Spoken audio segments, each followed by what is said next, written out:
Paech. I'm the Director of Australian Community Managers. We are the National Centre for Online Community Management Practice in Australia. We're a network of professional members. We've been around, just coming up about 10 years, though we've recently formalised and grown. And we support professional online community managers who work across all sorts of industries and contexts. So they might work for internal enterprise workplace communities, they might work for consumer customer facing brand communities, they may work for association communities, B2B, customers, partners, any kind of context where people are in charge of building safe, constructive online spaces and steering that engagement meaningfully for shared value. Those are professional community folk, and those are the folks that we work with. We support them through training and development, career opportunities, research, all sorts of other different things. And one of our featured pieces of work that we've been running for the last 5 years now is this online benchmarking survey. So this is the SOCM career survey. It began in 2015. And we use this to understand our sector a little more. So we'll talk a bit more about that shortly. I am very excited today to reveal the results of the 2020 survey, which was conducted a couple of months ago. And joining me is Robert Barnes, Country Manager, Asia Pacific for Higher Logic. Higher Logic is our industry partner for 2020 for the survey, and they are a phenomenal supporter of ACM and the work of communities and community management in general. So I'm delighted to have you with me, Robert. Thanks, Vanessa. It's great to be here as well. And it looks like I need to update that profile photo somewhere. Get the longer hair happening. That's exactly right. No, it's great. I think data-driven decision-making, having an evidence base for this for community is so important, particularly in this market. And it's great to be able to support the work of ACM and your work personally to get this data out there and share it, because we need it to drive the profession forward, and there's no better way to do it than some of the findings from the survey. So it's great to be here. Awesome, thank you. All right, well, we're going to get stuck in. So what we're going to look at today, we're going to just talk briefly about what the survey is, how it's conducted.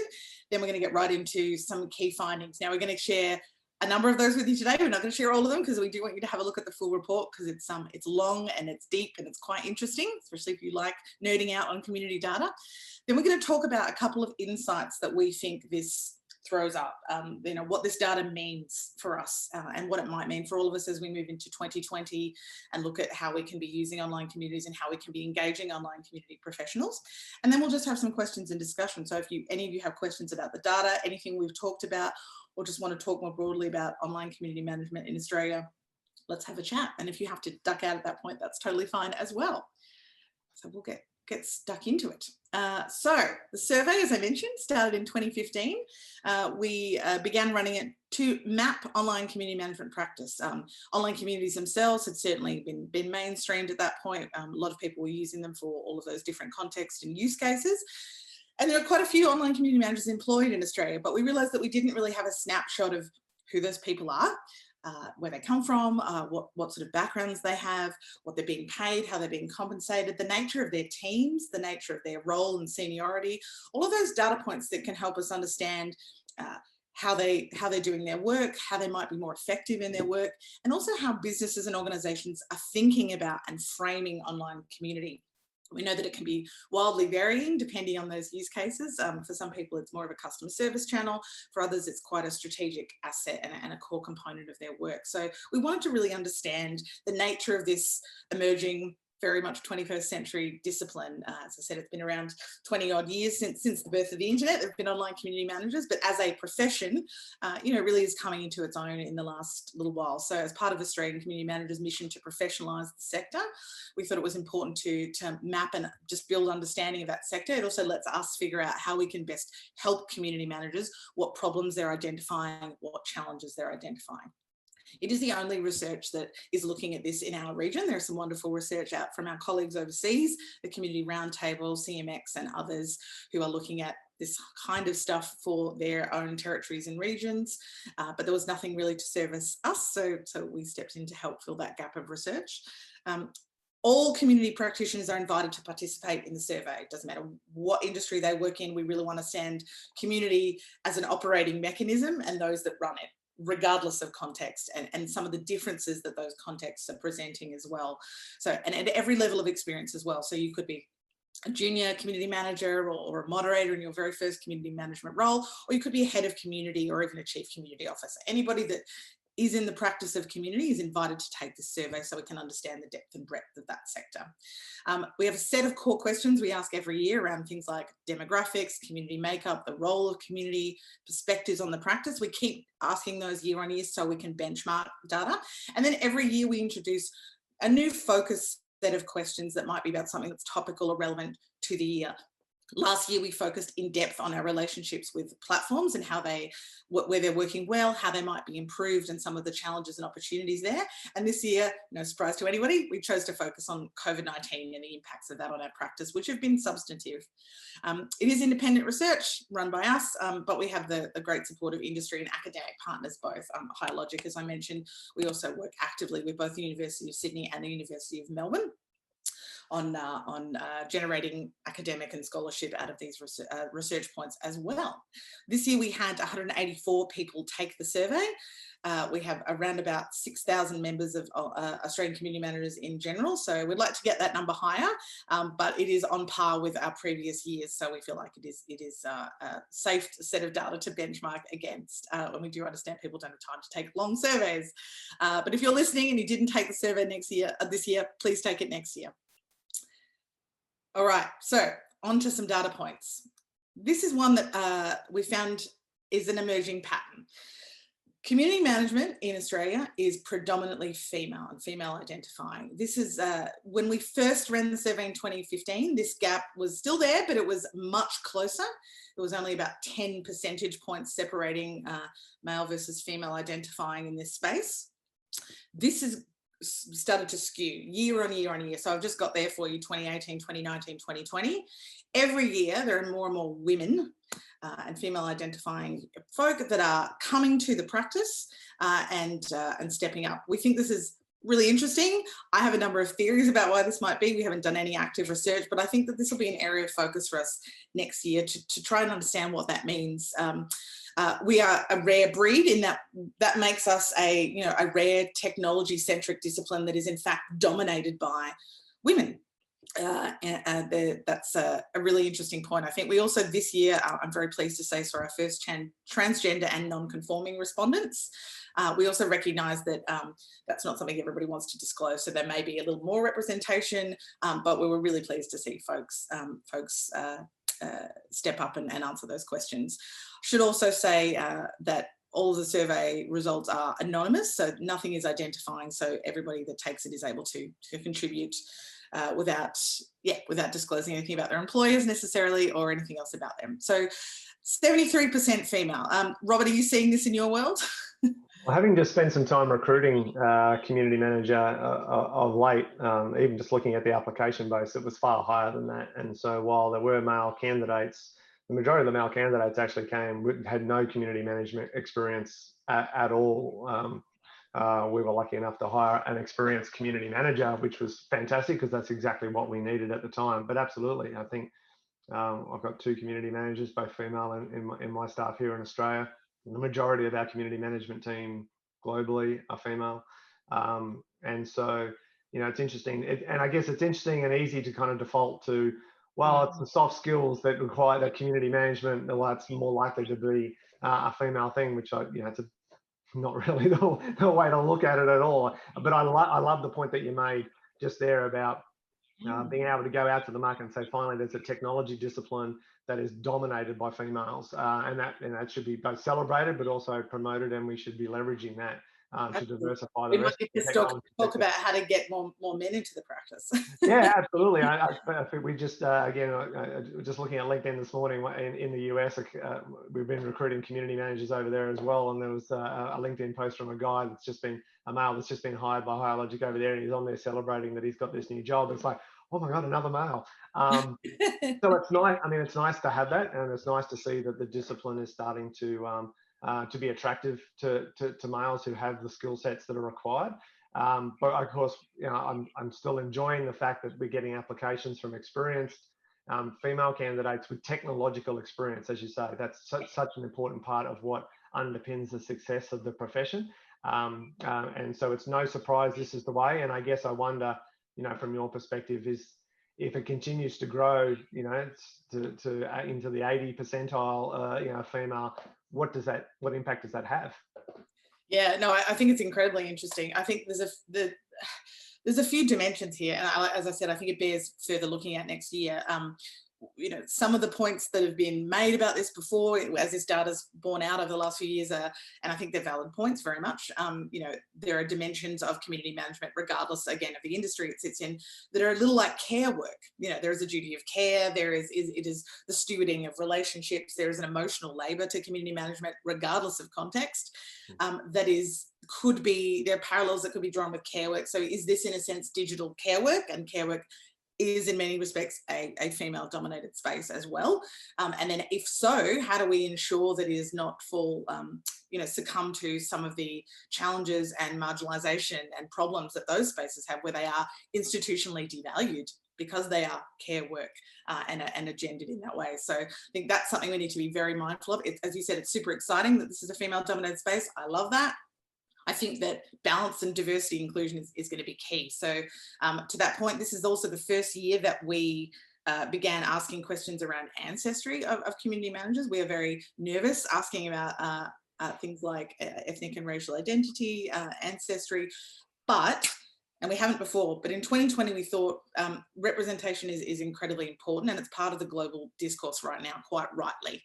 So we wanted to understand who is stewarding these communities, because when you sit on, whether you're in the front line of a community or making decisions about that community or in charge of community as a function, that's a powerful platform. It's a very powerful platform organizationally. So we need to, I think it's prudent that we see who's holding that power and how we can make sure that that is also a diverse and inclusive space, as much as we're trying to do that in our communities as well, because it will have an impact on the cultures that we shape. So I think, yeah, so community management is predominantly white and English in Australia, not really a surprise. However, we were delighted to see that there was actually quite a wide spectrum down the line of different cultures and different contexts. We asked folks, we gave them a bunch of options for that, and we let them self-identify into different categories so that we didn't want to make any assumptions. So that's some really interesting data that you'll find in this year's survey as well. I wonder if there's a layer of data next as well around the type of community and the gender and diversity markers there as well, given things like, a ticket deflection, you know, a support community from a technology company is very different than a care network or care community as well. And so perhaps there's an opportunity to dig a little deeper into that based on the type of community that's being run.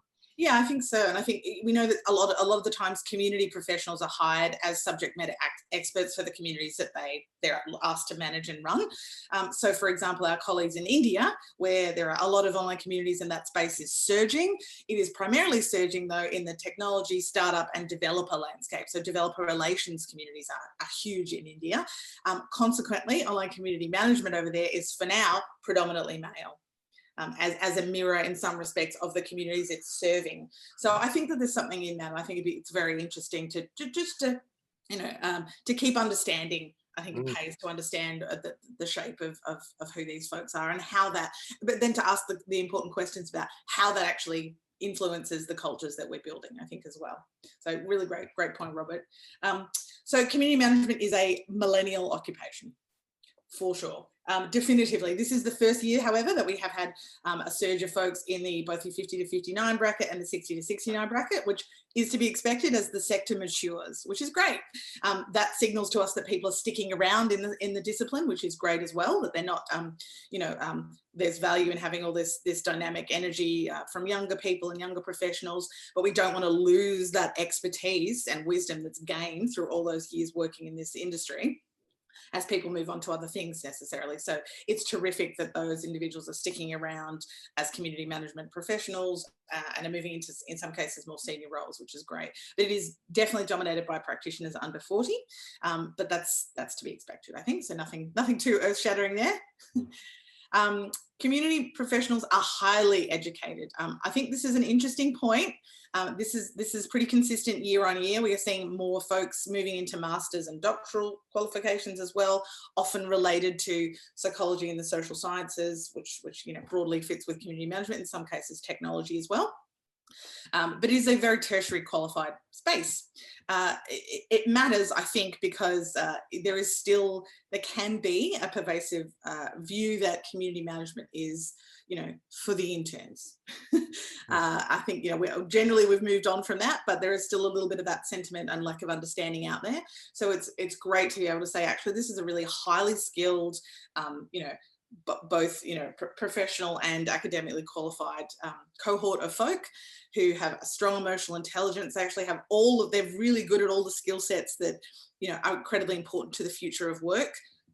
Sense making, collaboration, all of these things that are creativity, that are centralized in our working futures. So actually that should be really celebrated and encouraged. And this is not junior throwaway work. We all understand that, especially those in the industry, that communities are important strategically. Even if somebody is filling a junior role where they are fronting that brand or that organization to the community, that is an incredibly important role. It's the equivalent of going and holding a press conference with a microphone. We all know that. So it's not something that should be taken lightly. Younger people and juniors obviously come into the space, but it is qualified work. It is a practice. I think that's really important. Yeah, the more we continue to use the term profession, the better. And certainly, this is where an opportunity for organisations like ours are, for instance, is when we're talking to organisations about bringing on community as part of their strategy moving forward, it's qualifying who on their end is actually going to be managing the community for them, and doing that essentially in our capacity from a pre-sales perspective. Because we're saying, who are we handing this over to? Who's going to be managing this on your behalf, and what's their background? Because if they're not ready to take on the responsibility of managing community, particularly in some industry and professions that we support, we're recommending that they use our professional community managers to kick off and work with us, and then we'll hand over to them when they've skilled up appropriately. And sometimes that's a bit of a surprise to the organisations that are talking to us about coming on board. So, well, what do you mean? Can't we just hand this off to someone in the marketing team? And we're like, well, no, hang on a minute. This is a discipline. This is a profession. This is a whole new thing, a way of looking at your customer or your member. And then we take them through that part of it, and then they start to understand, which is now supported by evidence, that it indeed is, in fact, is a profession that needs to be thought about much more strategically. Yeah, absolutely. And as you say, you can draw on internal experts that understand your organisation, your culture, your subject matter, the topicality of the community, but then you need to invest in upskilling and supporting those folks in building this practice and in connecting with those skill sets. Part of the reason I think that we're a smart, qualified workforce is that we like to learn things a lot. So this is, I think, broadly in line with a lot of working cultures and a lot of disciplines these days. It's not terribly surprising, but 92% of community managers regularly are upskilling, and we ask regularly, so not just once off every now and then, but consistently. So at least once a month, folks are learning new things, engaging in meetups, courses, webinars, conferences. Webinars and conferences are the two most popular. Again, probably not terribly surprising. We've seen a rise in coaching and mentoring, which is terrific. And I know that that's something you've seen in your organisation as well. And we also started to measure, there are now 2 new postgraduate courses in Australia for community management as a specific discipline, so separate, discrete from marketing and the other areas that it's often kind of incorporated into. One, again, at the University of Melbourne and the University of Sydney. And that's just the beginning. Obviously, those aren't right for everybody and their needs, but it's great to see that these are coming along and kind of combining, codifying all those best practices that are now out there globally, and actually building a true career pathway and training and certification into this specifically, which is great. So we want to start measuring who's doing those and if they're of value. And of course, learning communities are one of the most vibrant, communities around. So there's this sense of, as community managers themselves seek out this continuous learning, and they want to be amongst a cohort of people going through the same training at the same time, they then extend that experience into the communities that they're managing for themselves, and see that that's also a rich experience for their stakeholders and their constituents. Mentoring particularly, we've seen a sharp rise in the interest in, from a technology perspective, our mentoring module that applies to the community, simply because the majority of the community managers are experiencing great mentoring via whatever platform, whatever mechanism, and they're like, well, we can deliver this experience too, and then everyone gets to kind of share the love. But certainly building community around learning is part of how community managers do such an amazing job, but also part of the experience that they're then delivering to their own stakeholders.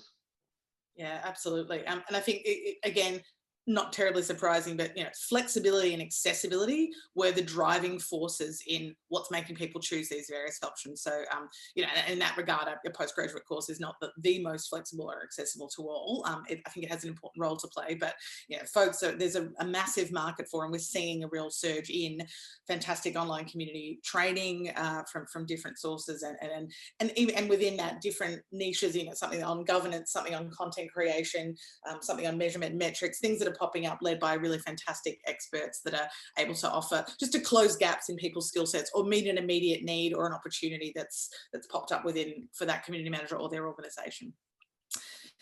In terms of where we're coming from in a career trajectory, and I always find this very interesting, we've fairly consistently in the last 3 years began to see marketing. In the earliest surveys we ran, marketing was a far and away clear winner of where community management was coming from. Not surprising. It is often a marcoms discipline, and works very closely or is part of those departments in many instances as well.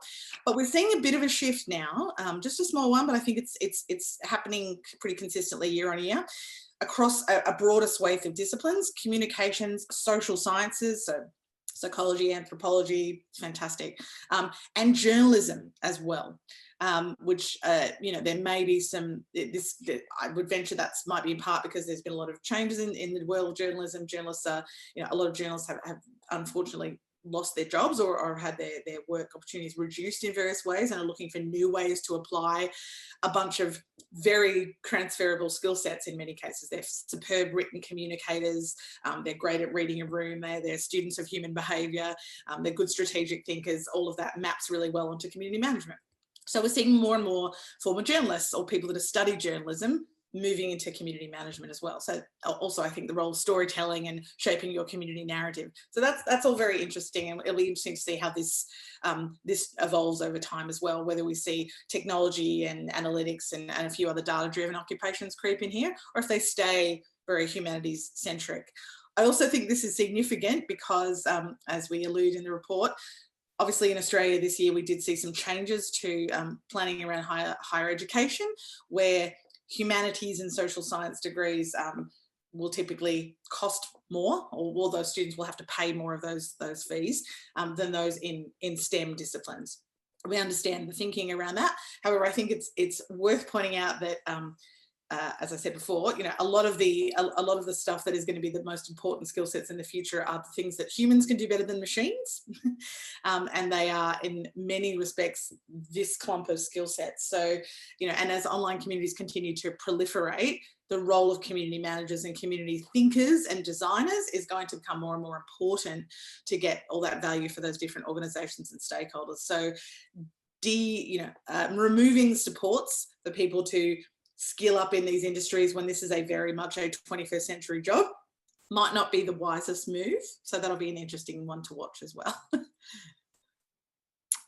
All right, how much are we getting paid? So we're doing okay.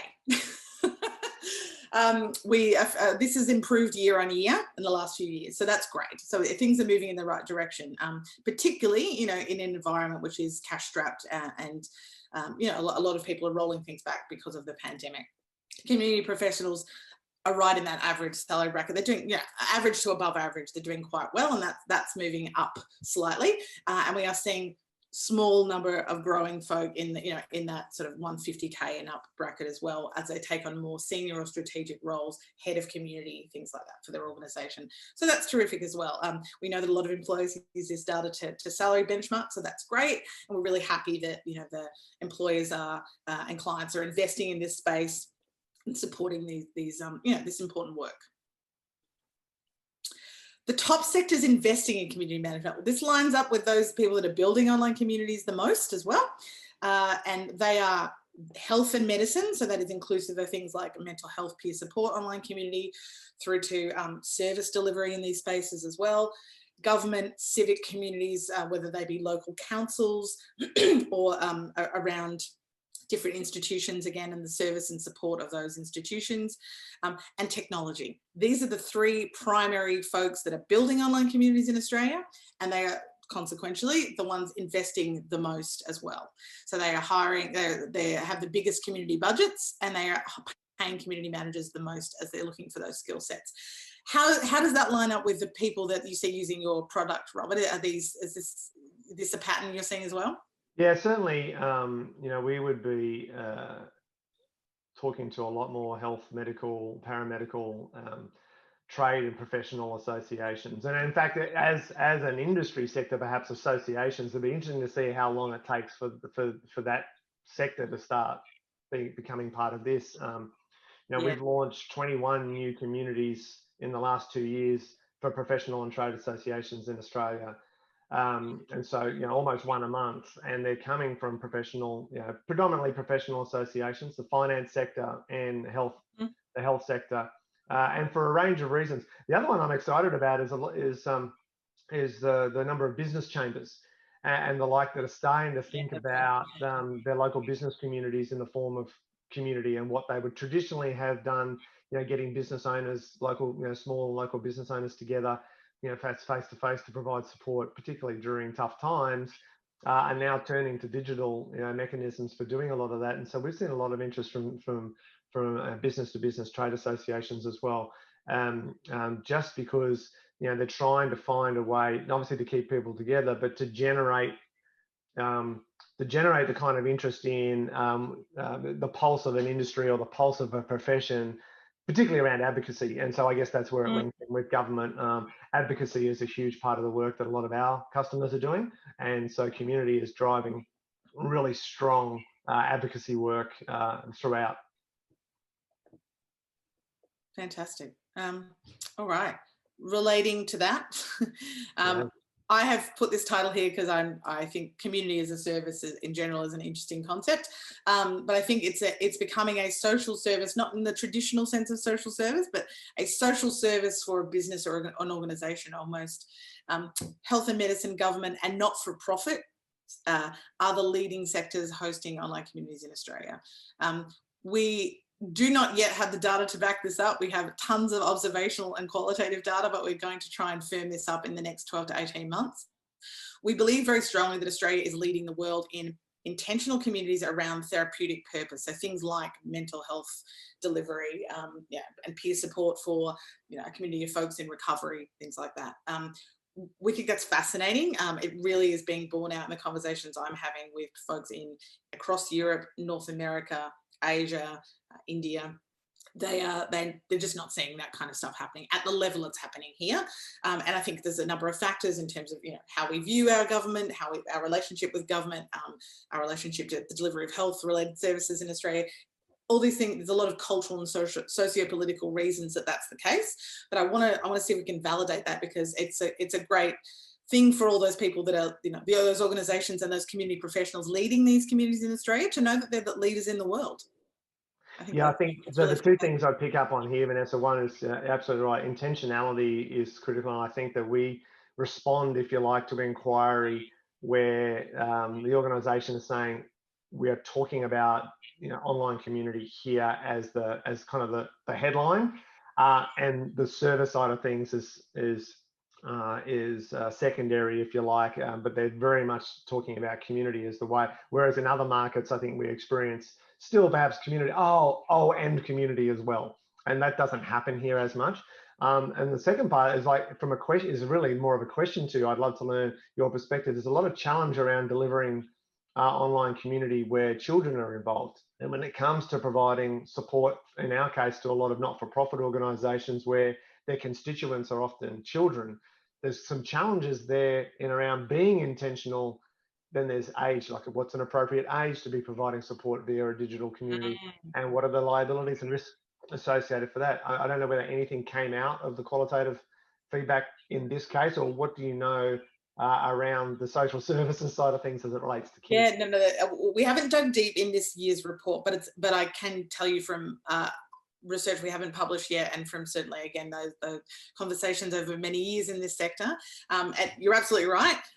There's a bunch of challenges, and we know actually and they extend to people across, beyond this space as well. You've got great folks working in media and entertainment and journalism and a number of other sectors who are delivering their content or their community social experiences to younger viewers, younger participants in many, many cases, under the age of 15.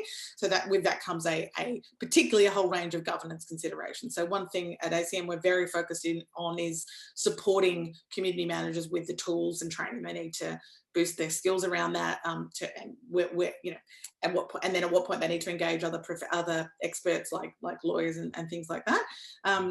It's really important. I think, and then there's also the dimension of, the question of consent, which I think is a fascinating one, and is one that I would say that I've seen folks in community take generally a little bit more seriously, and have some really deep conversations about that, and not rush to any decisions, as opposed to perhaps the marketing and advertising world in some regards. But I think that we take it very seriously. So because we're communities at the centre, as you indicated, understanding power and consent in that mix and making sure that people are willing participants and the right protections are in place is absolutely key. So we don't have easy answers yet, but all the challenges you mentioned are present, and we would like to understand them more to make sure that we are helping solve them, and that everybody's getting what they need out of that experience. Now for some sadder news. In a way, there's several silver linings here though. Community budgets are going down. And so we measure and ask questions around budget exclusive of salaries. Obviously, we measure that salary data separately. So how much is being spent outside of humans on the community management program or the community program, whether that's, so that might be software, it might be working with third parties on things like moderation or content creation, whatever that might be. What do those budgets look like? They are going down year on year. This year in particular, they took a bit of a hit. But that is, again, not fully surprising. We run this survey toward the end of the year, so we can, it is sort of retroactive looking at the year. So the effects of the pandemic were in full swing. So we're not surprised that belts were tightened. The majority of communities in Australia are now running a budget of less than 10,000 annually. That's exclusive of salaries. And only 7%, but at least they're still there, have a budget over 250K dedicated to community in that space. Again, the industry spending the most: health, medicine, government and tech. But the good news, one of several silver lining points, is that, we're seeing some of that flow back into salaries and people instead. And I think that that's in many ways the right direction for that money to be flowing. We're also seeing a democratization in the tools and software space, which I know you're among those folk. Whereas I think historically, the options were often using platforms like social media, which can be really fantastic, not right for all use cases, but free, relatively cheap. Obviously that's changed a little with sort of the pay-to-play environment, but then, or at the other end of the spectrum, incredibly expensive software packages that, it's a lot for people to take a risk on. So, and it will suck up a lot of the budget. And I've seen organizations time and time again, buy the big package, but then say we've got no money left over to write a great strategy or to hire a great community professional to run it. And of course that project's not going to go well. So we would much rather see starting leaner, working with people first, refining that use case, building out community, and then, if earning perhaps some of those grander software and sort of investing a bit down the track. And as I mentioned, the community platform space has really exploded in 2020 as a lot of people saw the gold rush and went, everyone needs online communities in a pandemic. Everybody launches an app and a new tool, and some of them won't last, of course, but there has been some really great introductions to that space as well.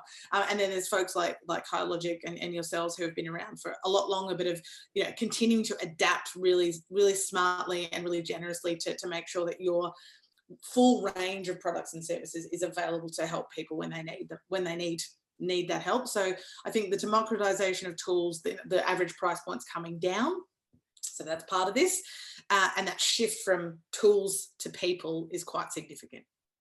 Yeah, I think the other thing we've experienced, and while it's easy to assume that because you're a software vendor, you want budgets to be going up, I think what we've experienced is that the decisions are becoming more purposeful.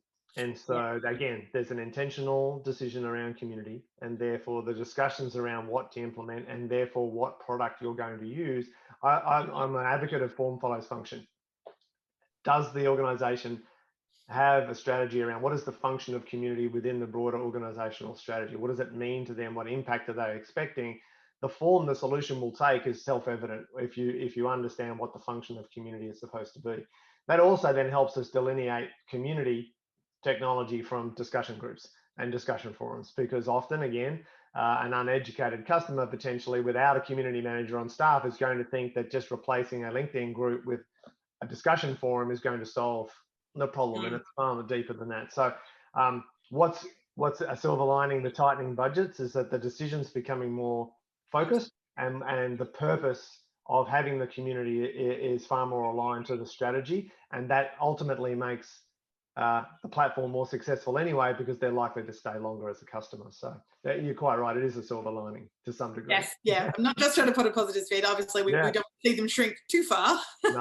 But I think, that's the right direction for the focus to be moving. Exactly as you said, people are being more strategic. They're saying we don't need to do everything. We don't just need to take a punt. We've thought about this. We understand the community space now a lot more. We understand the different types of value. So we're quite clear on our use case, and we just need to start here. And we're going to hire the right people to execute this, and we're going to grow out from there. So, we'll keep an eye on those communities that maybe start smaller to see how they grow and mature, and I'd venture that they'll grow and mature more successfully because of that, that focus at inception, rather than chasing that focus after things have gone a bit awry. Yeah.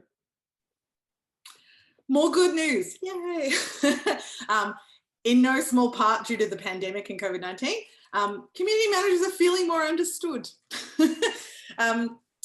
This is a massive jump year on year, one of the most significant jumps in the data. In previous years, community managers, we asked, is your role understood and valued? Yes, no, or partially.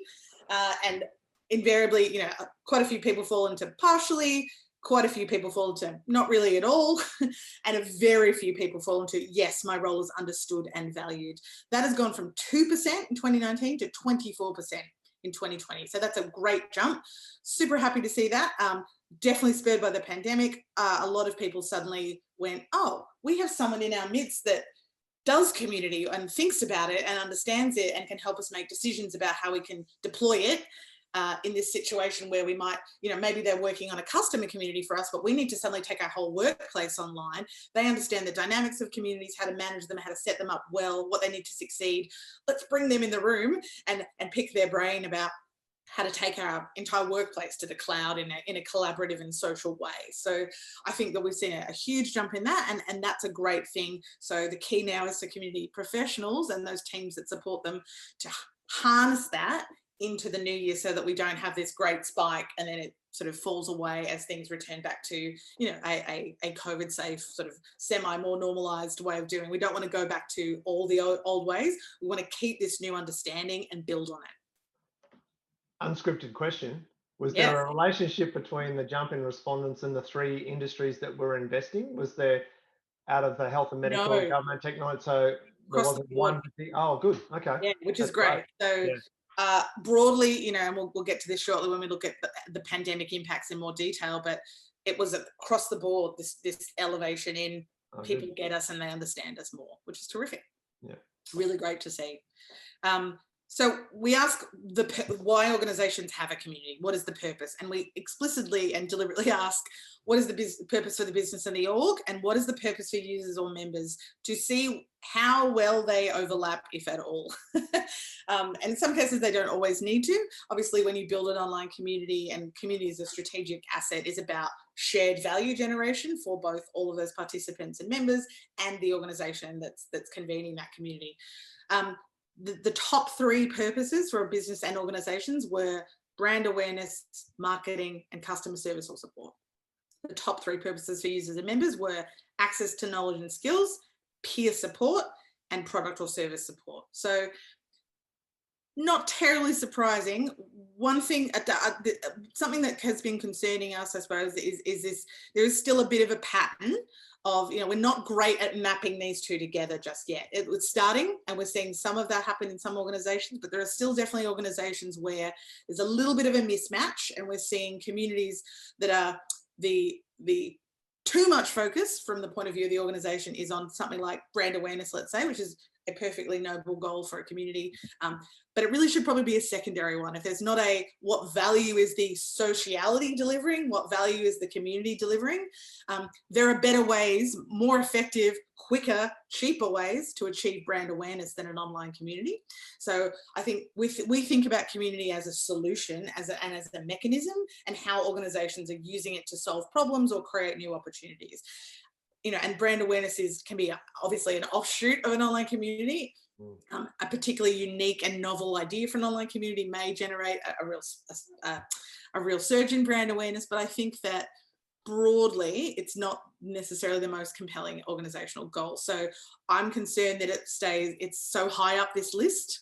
But I have a supposition that, I think that was not going to change in 2020, where those belts were tightening and people just needed to stay on people's radar and keep those connections going. I think it was perhaps more important than it may otherwise have been. So something like customer service and support, product service and support, that's a natural match.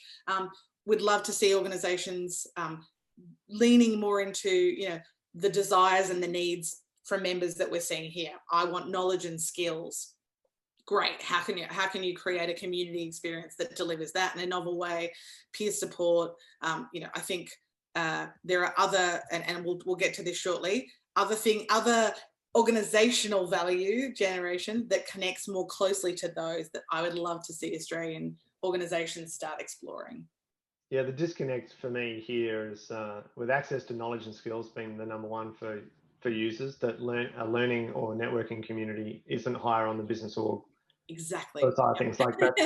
That's the fact that it's not there. I mean, we see in our data far more direct correlation between, say, product and service support and brand loyalty as opposed to awareness. So awareness seems strange. It's very early in the journey, but brand loyalty and that I get that as well, because community has been used very successfully around doing that. But yeah, the fact that access to knowledge and skills is there and learning is not part of the org purpose is a bit of a mismatch, and it's a missed opportunity, right? I mean, that's where you get far better bang for your buck, from a brand and a marketing perspective when you focus on the learning, if that's the purpose. So that's it. I mean, none of these things are sort of cause for crisis, but I just think, as you said, it's a missed opportunity to do a bit more there and to more closely align those, find that sweet spot between org and members and participants. And I also think that, we want communities, to stick around and flourish, and they're more likely to sustain and succeed and generate lots of great results for people if there is a closer alignment there. The communities that we see fall over time are the ones where there is that disconnect or that dissonance, and the org's not quite getting what they want because it's not quite lined up with what members want, and nobody's quite getting what they want, and ultimately it all becomes too much. So, there's no ROI for anybody. So you want the return on investment for all parties. Let's work on lining those use cases up a little more effectively, I think. On use cases, and this is cited me. One key difference we've seen since we've run this survey between our market and North America and Europe to a lesser degree, North America in particular, is there are a lot of online communities and community programs in the States and broadly in North America focused around ideation, product development, innovation, research and intelligence. So organizations that are using, a community of super users to help generate new product ideas, or organizations that are really using them to help refine and test products. That has historically been virtually not even on the radar of Australian businesses and organisations. I don't know why. I have a bunch of theories, but I don't know why. We are more likely to use it for those service and support cases, for the marketing and brand loyalty cases that you talked about, or for those peer support cases. perhaps, I think there's a conversation to be had about the way that our startups and our new businesses and our technology businesses are thinking about community.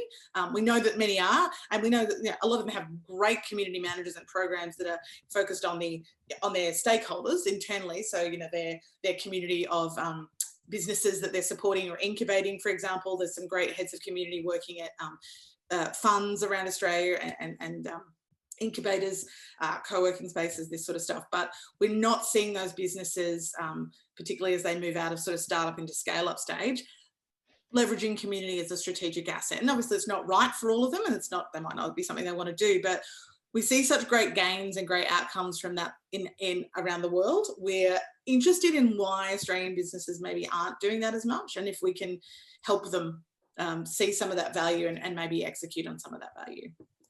Yeah, I agree. It is the most exciting part, right? The idea of and it is really going up.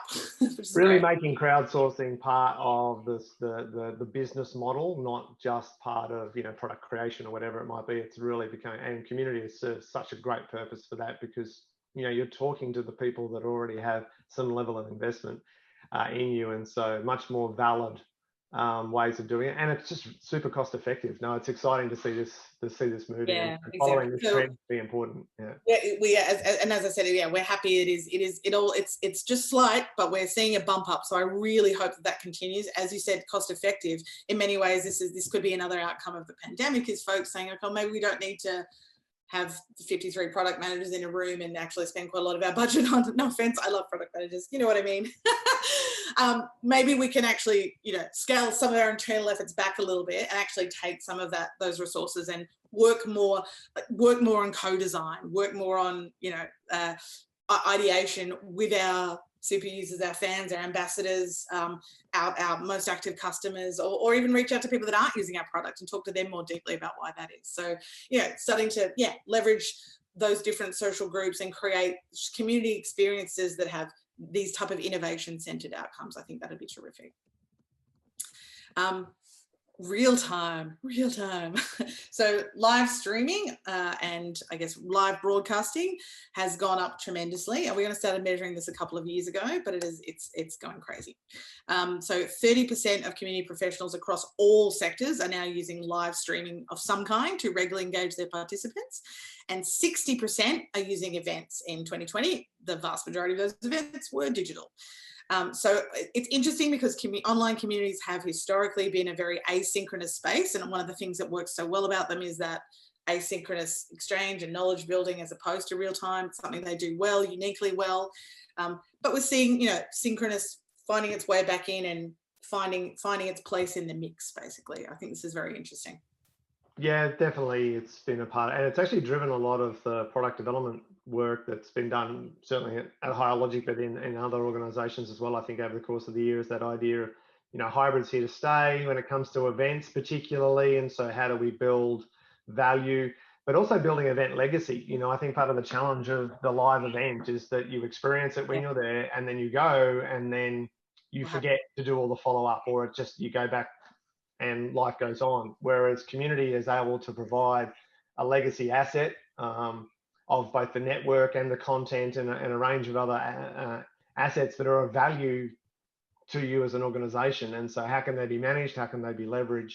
Community does that. Community professionals do that. So the relationship between community managers and event managers has been interesting to watch that over the course of the 12 months in our customer base, because they're not the same thing. But it's actually been a nice partnership. So fantastic. No, I completely agree. Automation continues to go nuts. As you and I know, Robert, automation's not a new thing in online communities. It's kind of been around from the start in many ways. But use of machine assistance, and when we say that, we mean, and we break that down into bots, automation, algorithmic assistance to do various things, voice assistance as well, all sorts of things, has doubled year on year. So more and more community professionals are understanding the value of automation, how to graph that in as a foundational layer to optimize against the content experiences and member journeys that they want to see and drive more of. So what are the challenges? There's a few. These are fairly consistent year on year. We have seen online toxicity.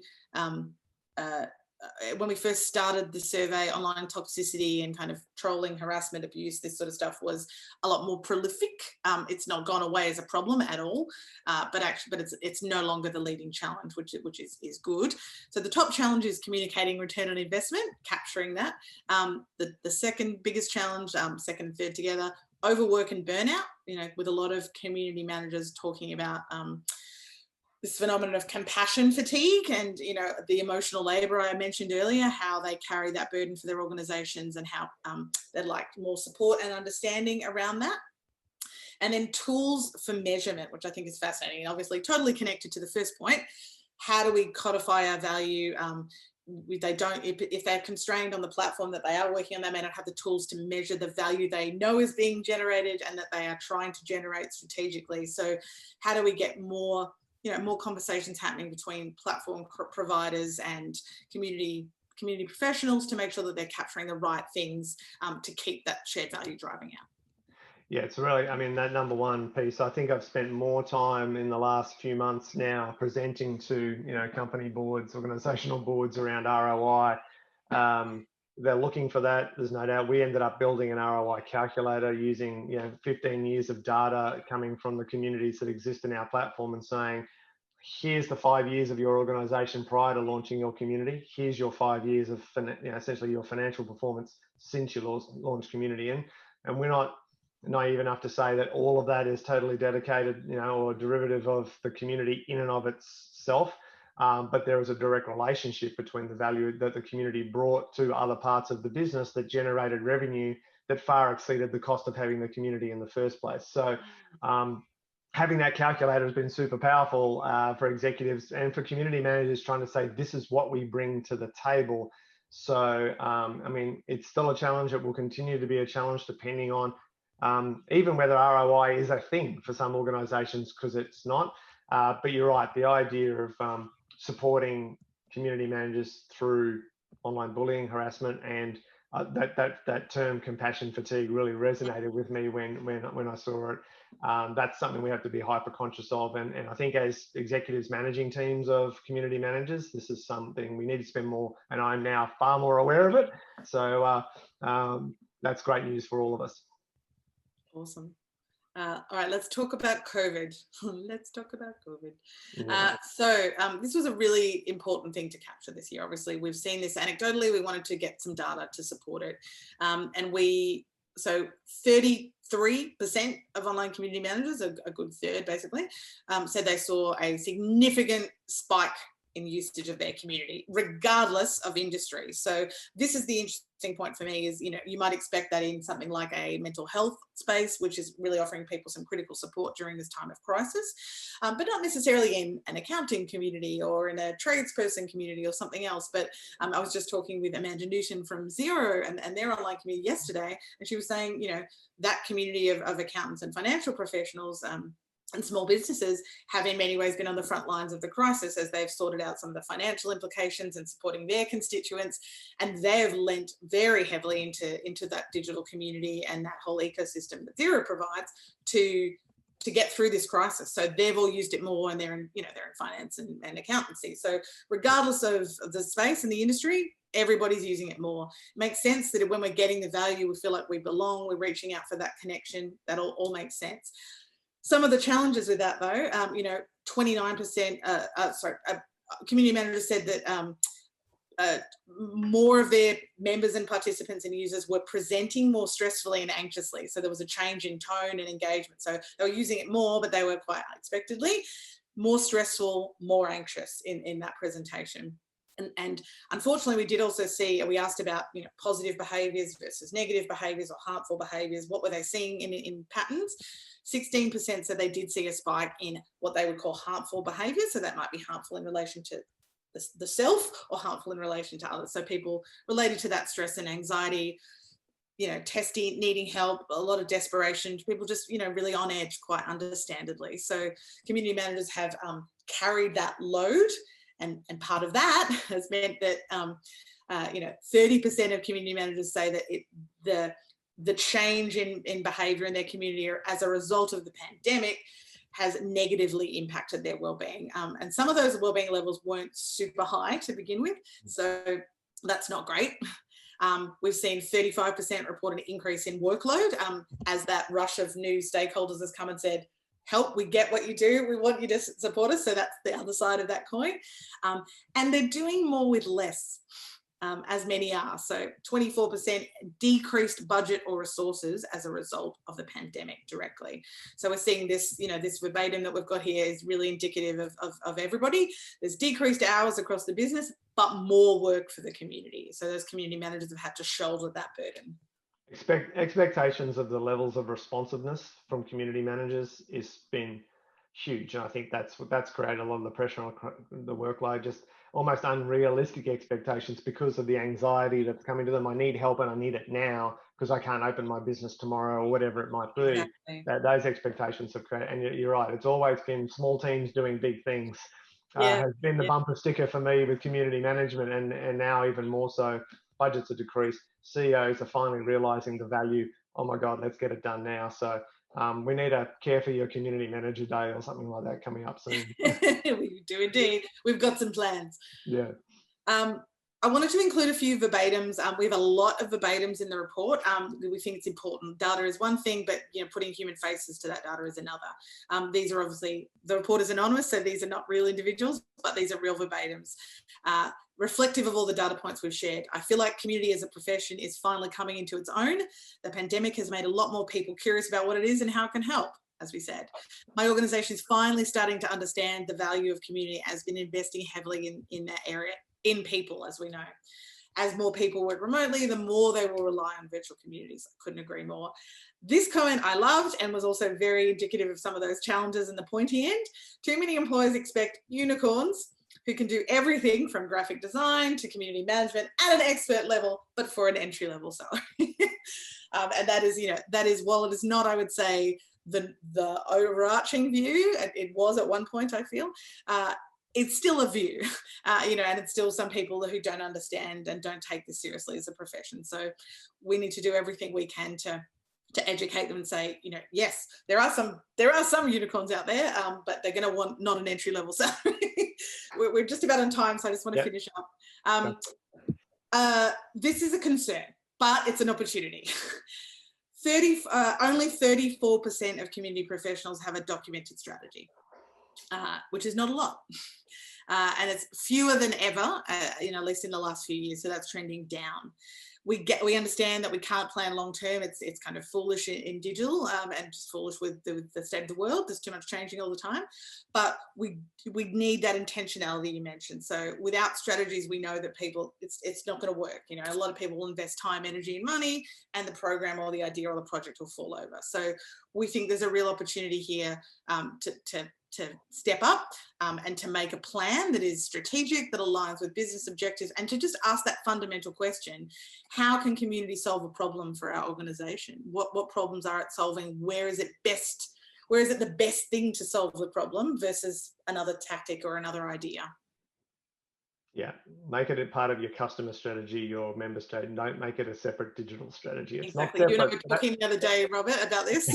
It's the 21st century. It's part of your strategy, not some separate community digital strategy out there to the side. It's as foolish as having a digital strategy in 2021. Correct. You Correct. just have a strategy for all of your business, which has a digital layer, but it's all there. So how does community flow through the entire thing? Where are the touch points? Where does it add value? Where does it support in various ways? Think about it as a strategic strand rather than a siloed department. Right. Platform diversity. Now, this is a really interesting one. There's a lot of data in this on the report.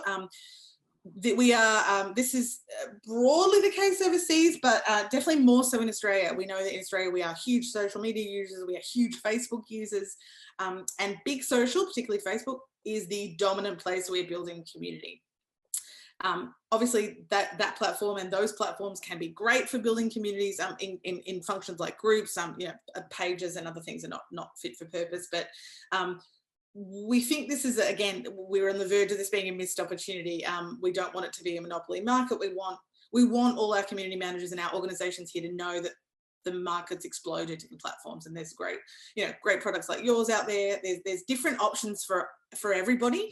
And so you've really got to make sure that you have the right tool for the job, and not, if Facebook's the right tool, fantastic, but you've got to make a strategic choice about, you know, asking, you know, platform is really the last consideration in some respects. You've got to ask, you know, your purpose, and then your people, and then your platform, and in that order. So are you in the right place? Are you using the right tool for the job? And don't go de facto.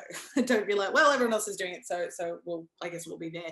Really ask the hard questions, particularly because other platforms outside of social media platforms do typically offer more holistic business integration. You know, there are more ways that you can make that data talk to one another. There are more ways that you can integrate it into existing business systems and tools to unlock more value from the community. So, you know, think very carefully about what power you want to have in that scenario, where you want to build your community.